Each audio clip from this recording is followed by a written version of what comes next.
Magandang araw po mga kabarangay. Welcome to this week's Kapitan's Report.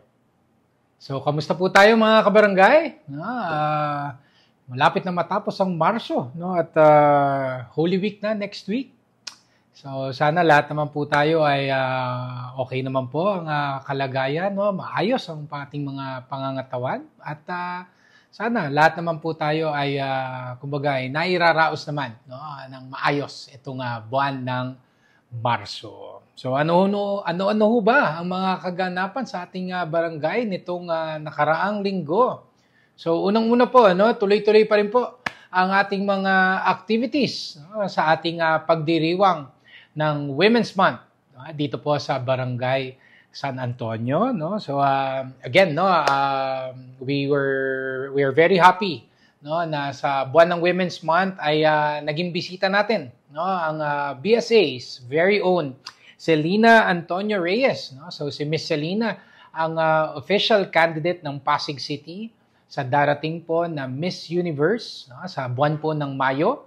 At Miss Celina is from Barangay San Antonio. So talagang nakaka-proud naman po, no, na talagang taga BSA pa ang ating ang official candidate ng Pasig City sa darating po na Miss Universe pageant. So nakasama natin si Miss Celina sa ating flag raising ceremony. Of course, napakilala natin siya sa ilan sa ating mga workforce, no, at sa ating mga kabarangay. And binigyan din natin siya ng few minutes para makapagbigay din ng kanyang mensahe, no, sa ating mga BSA workforce at sa ating mga kabarangay as well. So nag-join din siya sa ilan nating mga activities na isinagawa po natin nung araw po na iyon. So to Miss Celina, again, unang-una lang congratulations na kaagad dahil syempre hindi rin biro na kayo ay maging official na representative ng Pasig City sa prestigious na beauty pageant po na ito. At ngayon pa lang ay very proud na kami sa inyong mga achievements. At syempre, good luck sa darating na pageant night, sa darating na May of 2024. So ano pa ba mga naganap na mga activities natin para sa Women's Month? So unang-una, nagsagawa tayo ng isang free Zumba session, para sa ating mga kababaihan at tinawag itong Zoom Babae, na ginanap natin last Saturday sa Emerald Avenue, and it was very well attended, talagang girl power ang ating naipakita dito at talagang game na game, ang ating mga kababaihan ng San Antonio sa pag-participate nila sa ating isinagawang free Zumba session. Sinundan naman po ito ng participation sa cleanup drive at gayon din sa ating monthly na Basura to Ayuda Day. Doon sa ating Basura to Ayuda, tumulong din ang ating mga kababaihan mula sa Barangay San Antonio. At tayo po ay nakakolekta ng higit kumulang na 1,100 kilos of assorted recyclable waste. So again, ako ay nagpapasalamat kay Kagawad Justin Galang sa atin na Clean and Green na committee and staff. At ganyan din sa ibang mga barangay employees natin na tumutulong sa ating buwanan na Basura to Ayuda Day. Isinagawa na rin natin ang ating monthly free art workshop, ang ating BSA Sininggaling program na syempre Women's Month theme din ito, At ang ating naging main theme or art theme for that day ay ang Easter fondant cookie making. So ang naging guest artist natin or guest chef natin for that day ay si Miss Marisa Dames. At again, ang mga naging participants natin ay ang mga mommies at ang kanilang mga chikiting. So we are very happy na nakita natin na talagang jump pack ang ating Sininggaling venue nung araw po na iyon. At syempre ako ay nagpapasalamat kay Kagawad Venus Laput, sa ating Committee on Tourism, Culture and Art, sa ating mga barangay employees na nagtutulong-tulong sa ating pagsasagawa ng free monthly art workshop natin dito po sa ating komunidad. And of course, most importantly, sa ating mga participants, whether suki kayong participant or first time yung dumalo sa ating Sininggaling program. Nagpapasalamat kami sa inyo dahil syempre, kayo ang nagiging inspirasyon namin sa tuwing gagawin po natin o tuwing gaganapin natin ang ating Sininggaling program sa Barangay San Antonio. At syempre, no, nagkaroon din tayo ng free haircutting workshop, no, or haircutting session, no, para sa mga kababaihan din ito. No? Again, muli sa kolaborasyon din po ni Miss Marisa Dames at ng ating guest instructor na si Miss Dara Plan. No? So, again, naalala ko to, dati kagawad pa lang ako, may mga haircutting sessions sa tayong ginagawa, no? Pero natigil ito, no? So, it feels refreshing na rin, no, na ating naibalik itong ganitong klaseng programa. Of course, ang haircutting hindi lamang life skill 'yan, no, pero may livelihood aspect din 'yan, no. Pag talagang naging magaling ka na at pag may nagtiwala na sa iyo, no, na gupitan ka nila, no. Pero again, no, very happy ang ating mga participants, no. Naging enjoyable din po ang session na isinagawa natin. And ito'y susundan pa ng 2 more sessions, no, para kumbaga ma-fine-tune pa o ma-polish pa, no, yung introduction. Kumbaga syempre itong first session introduction pa lang ito. So syempre may modules din 'yan para yun, kinalaunan, no, of course through practice, no, ay itong life skill na ito ay may enhance pa.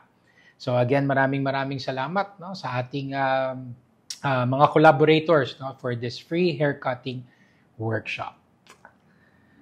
Tayo rin po ay nagsagawa ng basic life support and first aid training para din po sa mga kababaihan. Of course, ito po ay para ma-empower, no, ang mga kababaihan, no, ma-increase ang awareness nila sa importance ng basic life support. So, syempre nakasama natin dito si Kagawad Melvin Villaruz, no, na isang TESDA certified instructor as well, no, si Miss Jane, no, na staff natin sa barangay na isang TESDA certified instructor also, no. So syempre nagturo tayo ng basic CPR sa mga kababaihan. So ang inyong lingkod, no, syempre naging model pa ako doon, no, sa actual na sasagawa ng CPR. At nakita naman po natin, no, na talagang nag-enjoy din ang ating mga participants. Syempre, bagong knowledge ito para sa kanila. At syempre, at least handa tayo, no, sa oras man na kakailanganin itong bagong skill na naibahagi natin para sa ating mga naging participants. Syempre, dagdag na rin natin, no, na pag-uusapan natin ng medical services, no, kamakailan, no, tayo ay nagkaroon ng isang agreement or partnership with Rizal Medical Center na ang layunin ay makapaghatid ng iba't ibang mga health programs o maka-craft ng iba't ibang mga health programs para po sa ating komunidad. At syempre, ang isang primary na kanilang priority ay ang geriatric care o yung para sa pangkalusugan na programa para sa mga elderly. No? At kamakailan, nag-conduct na sila ng isang needs analysis, no, through home visitation sa pakikipagtulungan din ng ating mga barangay staff para malaman, no, ano ba yung mga iba't ibang mga pangangailangan pangkalusugan, no, ng ating mga lola at lolo dito po sa Barangay San Antonio. So again, no, we're very happy na nag-roll out na, no, unti-unti na nag-roll out itong ating naging agreement, no, with the RMC. And again, we do look forward, no, sa inyong mga ipapanukala na mga geriatric program para sa ating mga mahal na senior citizens. Syempre, no, napag-uusapan na rin lang ang mga skills training, no, at mga capacity building, no. Of course, we're also very happy to share na ang ating mga naging participants sa bread and pastry making, no, ay official na nilang natanggap ang kanilang mga certificates, no, mula sa ating TESDA Accredited Training Center. And again, no, lahat ng mga nagsipagtapos ng ating bread and pastry making ay mga kababaihan, no? So talagang in line pa rin ito sa ating Women's Month celebration. At kami natutuwa, no, na meron pa tayong mga nakalinya na mga courses, no? Pero sana hindi lang puro kababaihan naman ang mag-take part, no? I mean, open naman po ito sa lahat ng mga gender, no? So sana i-take advantage po natin itong mga programa na inilalatag natin na pangkabuhayan. So maraming salamat kay Kagawad Ping Aguilar, no, sa patuloy na pag-facilitate na makapaghandog tayo ng mga livelihood training programs para sa ating mga kabarangay. At syempre, no, overall, no, nais natin magpasalamat sa ating buong barangay council, no. Talaga nga naman in celebration of Women's Month, no, kahit naman hindi Women's Month actually, no, very active naman po ang ating mga kagawad at handang makipagtulungan, no, para mas marami tayong mahatid na programa para sa ating mga kabarangay. But of course, no, special mention na rin natin si Kagawad Pauline Blando, no, na talagang siyang punong abala, no, sa mga activities natin for Women's Month. Kasama na dyan ang ating mga staff mula sa VAUSI, BCPC at sa Gender and Development. And of course, no, most importantly sa ating mga kabarangay na patuloy na tumatangkilik at nagbibigay suporta sa mga programa ng Barangay San Antonio. At syempre, no, dito po sa BSA, patuloy po ang ating pagpapatibay ng mga community relations, no. Layunin talaga ho natin 'yan, no, na talagang to strengthen, no, yung ating community relations, to have more collaborations, no, dahil itong mga collaborations na ito, no, ang makikinabang naman pa rin, no, ang ating mga kabarangay. So unang-una po, we're very happy to share with everyone, no, na nagkaroon na po ng soft launching ang ating pinakabagong market organizer or ang ating pinakabagong food market na isinasagawa sa Emerald Avenue. So ito po ang Eat Street Food Market. Nagaganapin po every Saturday na po, no, sa Emerald Avenue and with a longer schedule, no, from 5 a.m. to 5 p.m. na po siya. No? Dati hanggang 2 lang. So ngayon, ang testing natin ngayon is hanggang 5 p.m. No? Again, this is due to popular demand. No? Talagang nire-request ito ng ating mga kabarangay na mapahaba ang ating schedule ng market sa Emerald Avenue. So, ewan ko lang, alam ko, Holy Week, yun, pahinga lang sila. Pero again, all the Saturdays thereafter, tuloy-tuloy na po itong ating pinakabagong food market sa Emerald Avenue. So mga nag-i-inquire po sa amin, no, kung sino ang kanino sila pwede mag-inquire, no, para sa mga space, no, magkaroon ng space sa ating food market.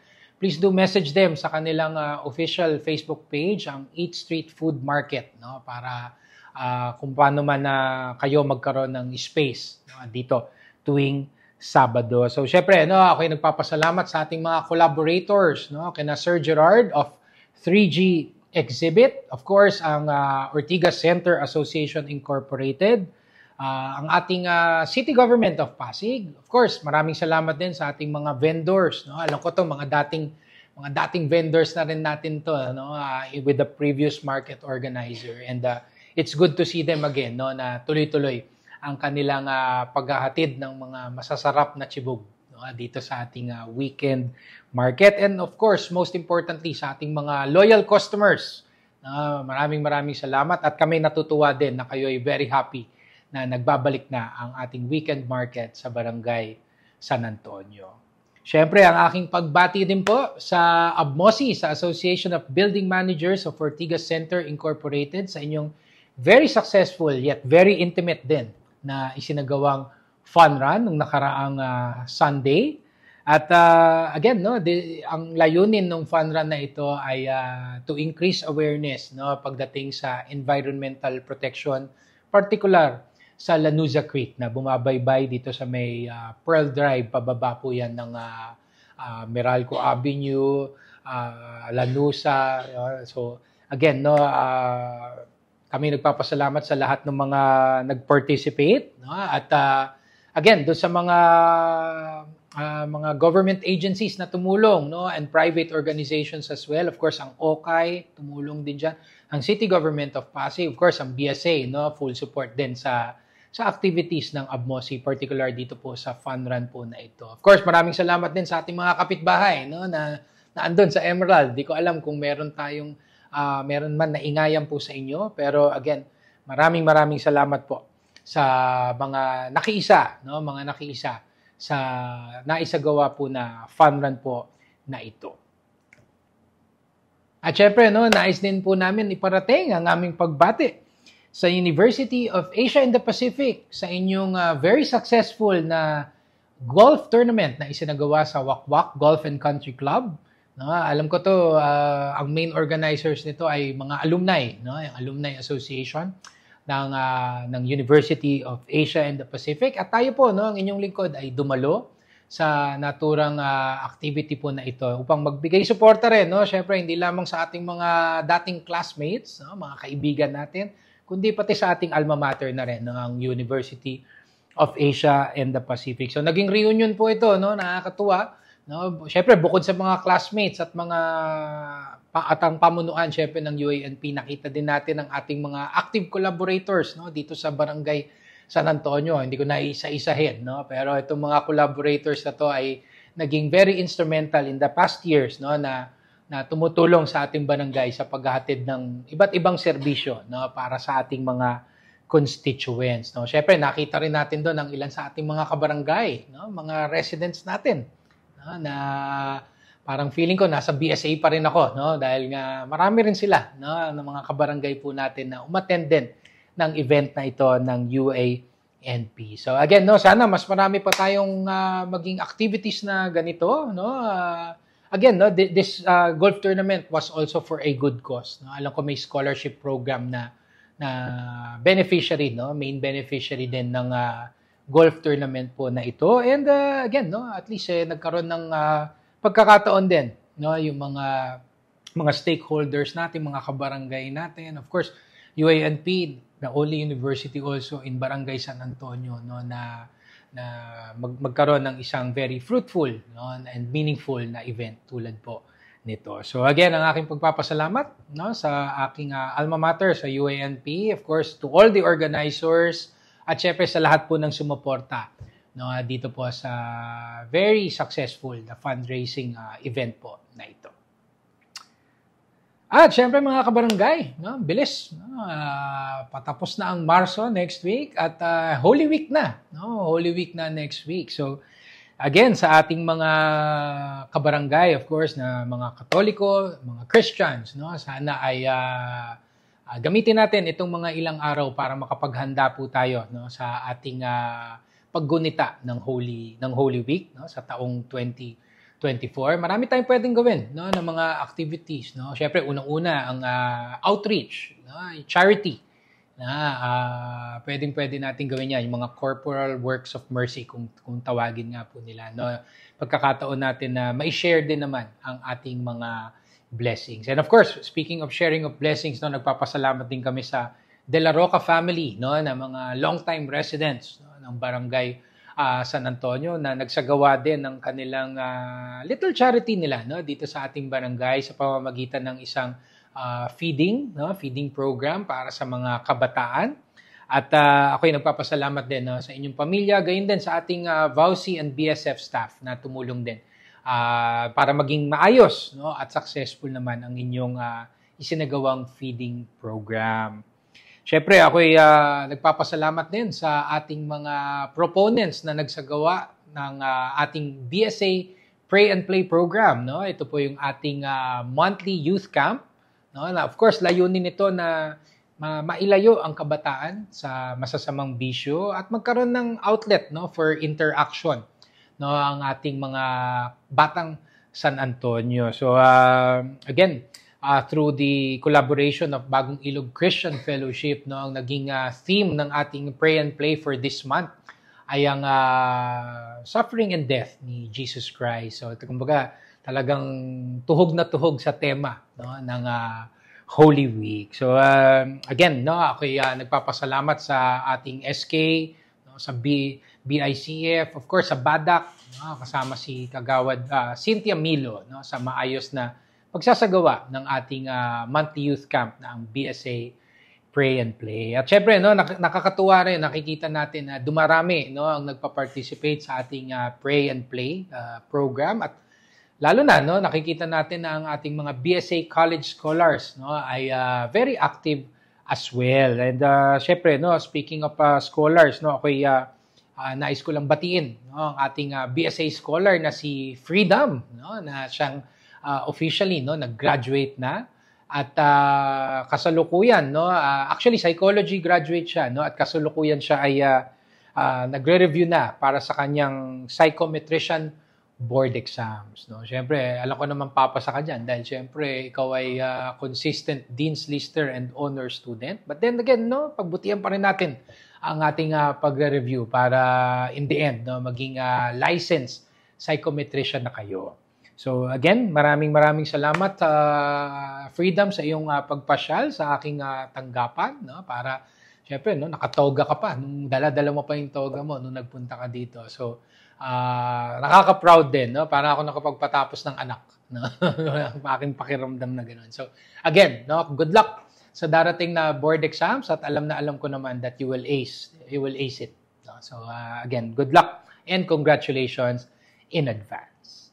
At syempre, no, tuloy-tuloy din po sa Barangay San Antonio ang ating BSA Libreng Binyag program. So, alam ko, this coming Sunday, meron tayong 2 na recipients ng BSA Libreng Binyag program. At taong 2018, nung ito ay ating sinimulan. No? So, magsi-6 years na rin itong ating Libreng Binyag program.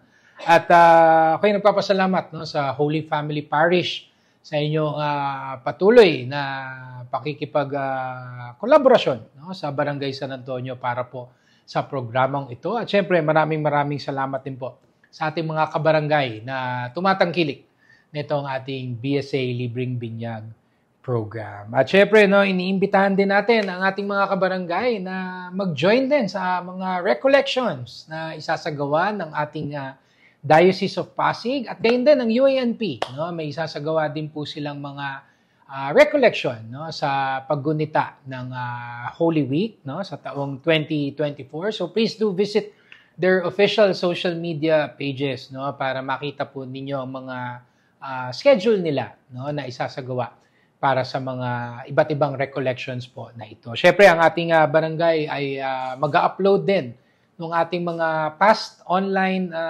recollection videos, no, in collaboration with Couples for Christ. At syempre, no, ito'y magandang point of reflection na rin po, no, na kailangan din nating gawin, no, makapagnilay-nilay itong pagpasok po ng Holy Week.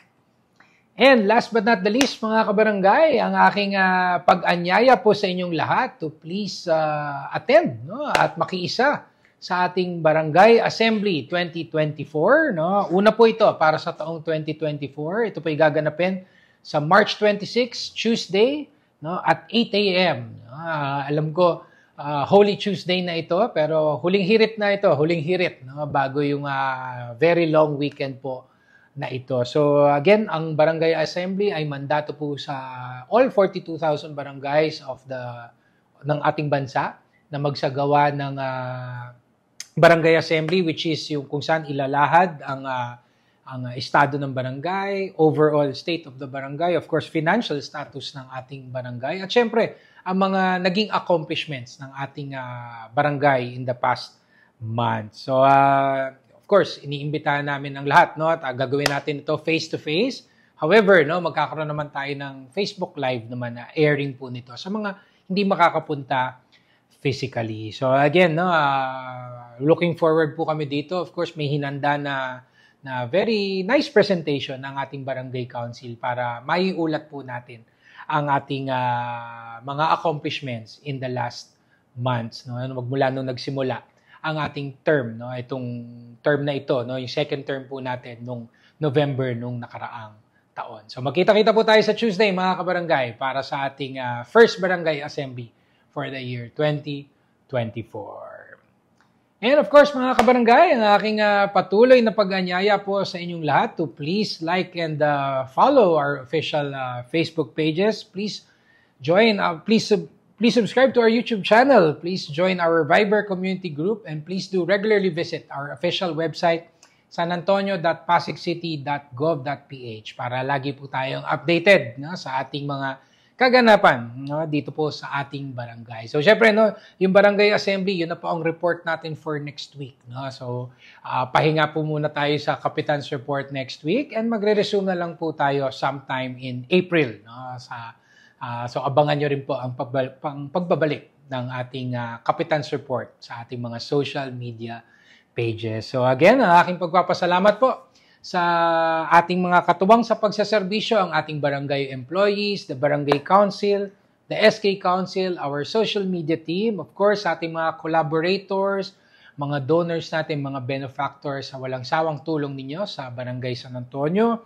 And most importantly, sa ating mga constituents, mga netizens natin, mga kabarangay po natin sa inyong tiwala at suporta na ipinapakita po sa ating barangay. So again, maraming salamat po sa inyong lahat, sa inyong pakikinig, and rest assured that BSA will continue to do its best upang ihatid po ang tunay na service with a smile para po sa ating komunidad. So sa ating mga kabarangay, no, patuloy po tayo magdasal, no, like tulad ng sabi ko kanina, no, Holy Week na next week, perfect time para po tayo magnilay-nilay at magpasalamat po sa ating mga blessings na natatanggap sa pang-araw-araw. So sa ating lahat, ingat po tayo lagi, stay safe always, and may God bless us all.